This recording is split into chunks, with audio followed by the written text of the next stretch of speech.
बोलो यीशु मसीह की जय। मैं प्रोफेट सुमनदीप और आपका स्वागत है बिशप अमरदीप मिनिस्ट्री में। प्रभु आपको ब्लेस करे और आप आशीष को पाएं प्रभु यीशु मसीह के नाम से। आज का दिन प्रभु ने हमें दिखाए हैं, इस महान प्रभु का धन्यवाद। आज का जो हमारा टॉपिक है कि भेंटों में आगे बढ़े, जो प्रभु ने हमें आज टॉपिक दिया है वो है कि भेंटों में हम आगे बढ़े। हालेलुया। बहुत से ऐसे लोग हैं जो भेंट को अभी समझ ही नहीं पाए हैं कि भेंट होती क्या है। जिस तरह कैन कुछ भी उठाकर लेके आ गया था और प्रभु ने उसकी भेंट को ग्रहण नहीं किया। मैं दशमांश की बात नहीं कर रहा हूं, मैं भेंट की बात कर रहा हूं। मैं दशमांश की बात नहीं कर रहा। हालेलुया। क्योंकि बहुत से ऐसे लोग हैं जो अभी तक समझ नहीं पाए हैं। कईयों की 20-20 हजार सैलरी है और वो भेंट लेकर आते हैं 50 रुपये, 20 रुपये, 10 रुपये। और कुछ लोग प्रभु के पुराने मसीह लोग हैं जो जिनका घर बिल्कुल कान्ने का था, टूटा घर था, प्रभु ने अच्छा घर बना के दिया। वो भी आजकल 10 रुपये भेंट चढ़ाते हैं। बहुत पुराने हो गए हम, 20-20 साल, 30 साल। और बहुत से ऐसे लोग हैं जो रखते हैं प्रभु के लिए 10 रुपये हैं कि ये प्रभु के 10 रुपये हैं। क्या कहते हैं, स्पेशल निकाल के रखते हैं, यह प्रभु के 10 रुपये हैं। लेकिन जो उन्हें प्रभु के लिए करना चाहिए वो नहीं करते हैं। और अगर उनसे पूछते हैं कि आप कितने साल पुराने हैं प्रभु में, जी हमें 5 साल, 2 साल, 10 साल, 20 साल, 30 साल। लेकिन जिस कार्य में उन्हें बढ़ना चाहिए वो उस कार्य में नहीं बढ़ पाते हैं। हालेलुया। जिस कार्य में इन्हें बढ़ना चाहिए ये उस कार्य में नहीं बढ़ते हैं। मैं आपसे इतना कहना चाहता हूं कि पवित्र जो वचन हमें बताता है, वचन कहता है कि 2 कुरिन्थियों 8 में, जैसे तुम हर बात में, ये मैं आपकी बात कर रहा हूं, लिखा हुआ जैसे तुम हर बात में, अर्थात विश्वास। हम कहते हैं विश्वास में बढ़ो, विश्वास में बढ़ो, विश्वास में बढ़ो। आप प्रभु में चलते हो, अविश्वास में बढ़ते हो, विश्वास में बढ़ते हो, विश्वास में बढ़ते हो, विश्वास में। हाँ जी मेरा विश्वास इतना, हाँ जी मेरा विश्वास इतना है। और आप जब अपना विश्वास बढ़ा लेते हो तो आप बहुत आशीषें लेते हो। दूसरी बात, प्रभु का वचन कहता है कि वचन में आगे पढ़ो। हम वचन पढ़ते हैं, लोग 5 बार बाइबल पढ़ लेते हैं, 10 बार बाइबल पढ़ लेते हैं, 2 बार बाइबल पढ़ लेते हैं, 20 बार बाइबल पढ़ लेते हैं। वचन में मजबूत हो रहे हैं, अच्छी बात है। फिर बात आती ज्ञान की, प्रभु के ज्ञान की। हम ज्ञान में आगे बढ़ते हैं, बढ़ते हैं, बहुत बढ़ जाते हैं। आगे लिखा है कि और सब प्रकार के यत्न में हम यत्न करते हैं कि ये चीज हमें चाहिए, ये चीज हमने करना, मतलब हम पूरी कोशिश कर देते हैं उस चीज को पाने की और पूरी होती है। और प्रभु के प्रेम में हम आगे बढ़ते हैं। प्रभु के प्रेम में, प्रभु के प्रेम में हम आगे बढ़ते हैं। प्रभु की सामर्थ्य में आगे बढ़ते हैं, प्रभु की पवित्र आत्मा में आगे बढ़ते हैं, अभिषेक में आगे बढ़ते हैं। लेकिन सबसे जरूरी बात, वचन कहता है इस भेंट के काम में भी बढ़ते जाओ। हालेलुया। इसमें हम सबसे पीछे हैं, बाकी सारे कार्य में हम सफल हैं। मैंने किसी से पूछा, काफी प्रभु में है और काफी ऊंचा पद किया प्रभु ने। मैंने कहा भाई आप दशमांश निकालते हो? कहते नहीं। तो वो कौन सा प्रेम? हम प्रभु को कहते हैं प्रभु हमें सब कुछ चाहिए। प्रभु अपना हिस्सा काट कर आपको देते हैं। जब हमें हमारा हिस्सा काटने की बारी आती है हम कहते नहीं, इस बार नहीं, अगले संडे। प्रभु का वचन कहता है, इसलिए जैसे तुम हर बात में अर्थात विश्वास, वचन, ज्ञान और सब प्रकार के यत्न में और उस प्रेम में जो हमसे रखते हो बढ़ते तो हो और बढ़ते जाओ, वैसे ही इस भेंट के कामों में भी बढ़ते जाओ जिसमें हम नहीं बढ़ते हैं। आज से 10 साल पहले भी 10 रुपए और आज 10 साल बाद भी 10 रुपए। जब आपकी संतान नहीं हुई थी तब भी 10 रुपए, आज संतान 10 साल की हो गई तो भी 10 रुपए। नहीं, उत्तम बीज बोना सीखें। आप जितना उत्तम बीज बोओगे उतनी ब्लेसिंग पाते जाओगे। लोगों का 30,000 20,000 सैलरी है, वो संडे को 20 रुपए निकालते हैं, 50 रुपए निकालते हैं। भेंट की बात कर रहा हूं, दशमांश की बात नहीं कर रहा हूं। हालेलुया। उत्तम भेंट देना सीखें। वचन कहता है जो थोड़ा बोता है वह थोड़ा काटेगा और जो बहुत बोता है वह बहुत काटेगा। सिंपल सी बात है। आपने 1 बीघा जमीन ली, उसके अंदर आपने फसल लगाई और आप सोचो कि ये 2 गुना हो जाए, तो ऐसे नहीं होता कभी भी। ये मेरी फसल 2 बीघे में भी फैल जाए, नहीं हो सकता। हाँ, इतना हो सकता है कि आपका 1 बीघा ही 2 बीघे जितनी फसल दे दे। हालेलुया।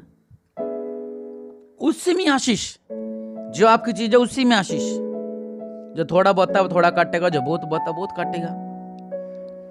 हर एक जन मन में ठानने की वैसा ही भेंट करे, न कि कुड़ के और न कि दबाव से, क्योंकि परमेश्वर हर्ष से देने वालों से प्रेम रखता है। अब तो पास्टर ने कह दिया अब बीज बोना पड़ेगा, अगर कम बोया तो दिक्कत आ जाएगी। ऐसा नहीं, कुड़ के नहीं, दिखावटी नहीं। आपने लेखा परमेश्वर को देना है। हालेलुया।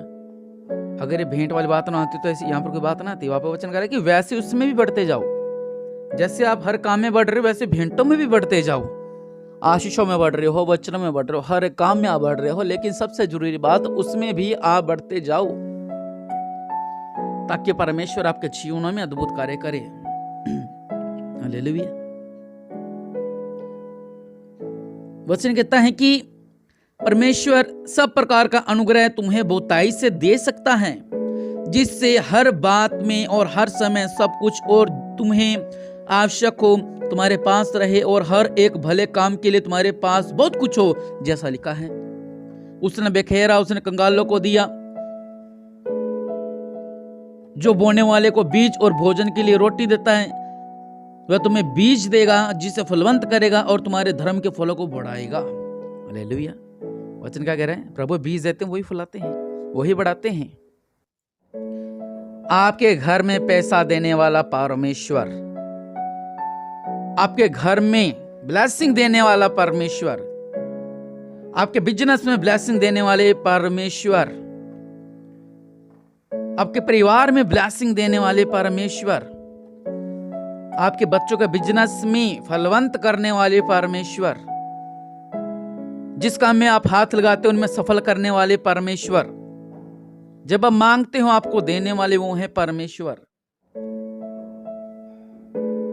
तो फिर जो हिस्सा परमेश्वर का है, जो हमें देना चाहिए, वो हम नहीं देते हैं। इंसानी बात करूं, आपको संसारी की बात करूं, अगर आपका खास मित्र है, वो अगर आपका पैसे खा जाए, अब उसको क्या बोलोगे?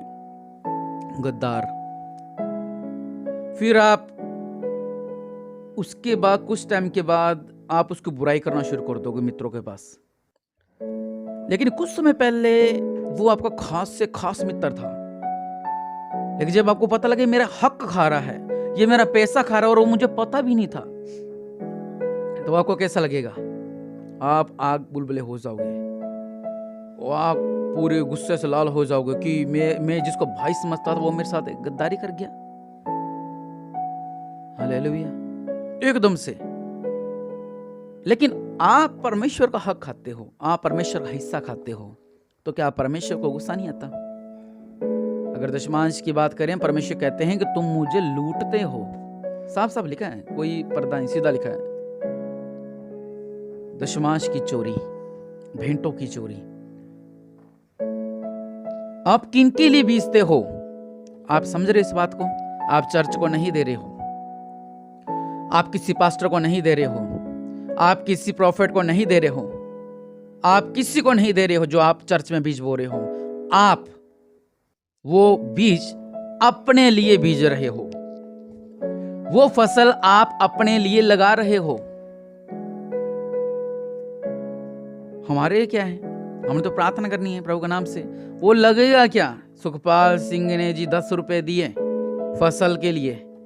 आप जो भी भेंट दे रहे हो, आप जो भी दशमांश दे रहे हो प्रभु के नाम के लिए, वो आप भवन के लिए नहीं दे रहे, बल्कि आप अपने लिए दे रहे हो, ताकि आप और फलवंत हो, आप और ब्लेस्ड हो, आपको और वादा होने पाए, आपके हर एक काज में वादा होने पाए, आपके बच्चे ब्लेस रहे, उनका बिजनेस ब्लेस रहे, आपके घर का बिजनेस ब्लेस रहे, आपके आने वाले बिजनेस ब्लेस रहे, आपके पीढ़ी दर पीढ़ी का बिजनेस ब्लेस। आप वही बीज रहे हो वहां पर। आप किसको 10 रुपए देकर आप सोचो 1 बिघे के लिए बीज मांगे, भाई 10 रुपए मेरे पास ना 100 बीघा जमीन है, मेरे पास 10 बीघा जमीन है, ये ले 10 रुपए के तो बीज दे दे। क्या देगा आपको? कुछ भी नहीं देगा। हालेलुया। लेकिन अगर आप उसी चीज के अंदर उसकी मात्रा के अनुसार जितनी उसको जरूरत है, जो उसका हक बनता है, 1 बीघा जमीन में अगर मैं सिर्फ 1 कोने में बीज दूं, बाकी खाली छोड़ दूं, तो हक बयान नहीं हो पाएगा। अब मेरे 1 बीघा जमीन है, मैं 1 बीघा के पूरे बीज लेकर आऊंगा, तो जो पूरा परमेश्वर का हक है वो पूरा परमेश्वर को दें, ताकि परमेश्वर आपके जीवनों में चमत्कार करें और आप आशीष को पाएं प्रभु यीशु मसीह के नाम से। आप समझ रहे हैं मेरी इस बात को? आप चर्च को नहीं दे रहे, आप परमेश्वर को दे रहे हो। किन के लिए दे रहे हो? ताकि आपके घर में ब्लेसिंग रहे, क्योंकि आप अपनी कमाई का हिस्सा उस परमेश्वर को दे रहे हो जो जमीन आसमान का मालिक खालिक है, जिसने कहा आकाश बन, सूरज बन, चंद्रमा बन, सब कुछ तारेगण बना दिए प्रभु ने। हम उसको भेंट चढ़ाते हैं। अगर मोदी के घर पे जाएं, उसके पास जाएं, आप 1 करोड़ की माला उसके गले में डाल रहे हो, तो आप हर जगह ढिंढोरा पीटोगे, मैंने मोदी जी के गले में ऐसा किया था, ऐसा किया था, ऐसा किया था, ऐसा किया था, ऐसा किया था, ढिंढोरा हर जगह पीटोगे आप लोग। लेकिन यहां पर जहां से आपको मिलना है, जहां से आपको सब आशीष मिलनी है, और यहां पर आप क्या कर रहे हो? सब कुछ खाली छोड़ रहे हो। हालेलुया। जहां पर आपको बीजना चाहिए आप वहां पर नहीं बीज रहे हो, जहां पर आपको करना चाहिए आप वहां पर नहीं कर रहे हो। हालेलुया। ताकि परमेश्वर आपके जीवन में अद्भुत कार्य करे। हालेलुया। इसलिए परमेश्वर आप लोगों के जीवनों में अद्भुत कार्य करे और आपके जीवनों में चमत्कार होने पाए और आप आशीष को पाएं प्रभु यीशु मसीह के नाम से। और निश्चय प्रभु आपके जीवन में अद्भुत कार्य करेंगे, जिस तरह मैंने आपसे वचन में कहा। इसलिए प्रभु का वचन जैसे मैंने आपसे कहा कि जितना आप बीजोगे उतना आप फलवंत होगे। हालेलुया। दिखावटी नहीं, बल्कि ये अपने लिए कर रहे हो आप लोग। हालेलुया। जितना आप बीज रहे हो, हजारों में बीज रहे हो, लाखों बीज रहे हो, जितना आप बीज रहे हो, या आप सिर्फ परमेश्वर को लिए कर रहे हो, प्रभु के भवन के लिए कर रहे हो, प्रभु के कार्य के लिए कर रहे हो, सेवकाई के कार्य के लिए कर रहे हो, लेकिन उसका प्रतिफल आपको मिलेगा। हालेलुया। अब बहुत से लोगों ने चर्च के बाथरूम बनाने के लिए पैसे दिए, बहुत से लोगों ने शेड डालने के लिए पैसे दिए, और ये कार्य पूरा किसने करना है? जब आप प्रभु के लिए उत्तम बीज बीजते हो, उनसे सब कार्य होते हैं और उनकी ब्लेसिंग आपको मिलती है। मान लो चर्च पूरी सज जाती है, या आप किसी भवन के लिए आप पेमेंट देते हो, पैसे देते हो, और जो वो चीज़ बन जाती है, वो जब यूज़ किया जाता है, तो वो ब्लेसिंग आपको मिलती है हर एक चीज़ की। हालेलुया। इसलिए अगर आप 10 रुपए वाले ना रहें, फिर से कह रहा हूं, 10 रुपए वाले ना रहें। वचन कहता बढ़ता जा और बढ़े। ये आप अपने लिए, अपने परिवार के लिए कर रहे हो। हालेलुया। ताकि वो सारी आशीषें आपको मिलने पाए। हालेलुया। अपने आंखों को बंद करें, प्रार्थना करते हैं। दया करने वाले परमेश्वर प्रभु आप महान है, आप राजाओं का राजा प्रभु का प्रभु हैं। इनका जीवन में अद्भुत कार्य करें, ये आशीषित रहें, ये ब्लेस्ड रहें, आपका अनुग्रह इन पर रहे। राजाओं का राजा प्रभु के प्रभु मेरे पिता, इनके जीवन में अद्भुत कार्य कर दो मेरे पिता। सर्वशक्तिमान अनुग्रहकारी दयालु परमेश्वर, सच में आपका वचन में जिस तरह लिखा है कि मेरे पिता जिस तरह तुम हर एक काम में बढ़ता जा रहा है उस हिसाब से वचन में भी बढ़ता जा और भेंटों में भी बढ़ता जाओ। और आज आपके आगे वादा करते हैं कि अब 10 रुपए वाले नहीं रहेंगे। ये अपने परिवार के लिए, अपने लिए, अपने बिजनेस के लिए उत्तम से उत्तम बीज बोए करेंगे और निश्चय परमेश्वर स्वर्ग से इन्हें ब्लेस करें, इन्हें फलवंत करें, इनका जीवन में अद्भुत कार्य करें, क्योंकि जितना बीज बोएंगे उतनी बड़ी आशीष इनका जीवन में होगी। अगर आज तक प्रभु जी ये यहाँ तक थे, लेकिन आज से आपका वादा करते हैं कि आगे बढ़ेंगे और आशीष को पाएंगे, प्रभु यीशु मसीह के नाम से आमीन।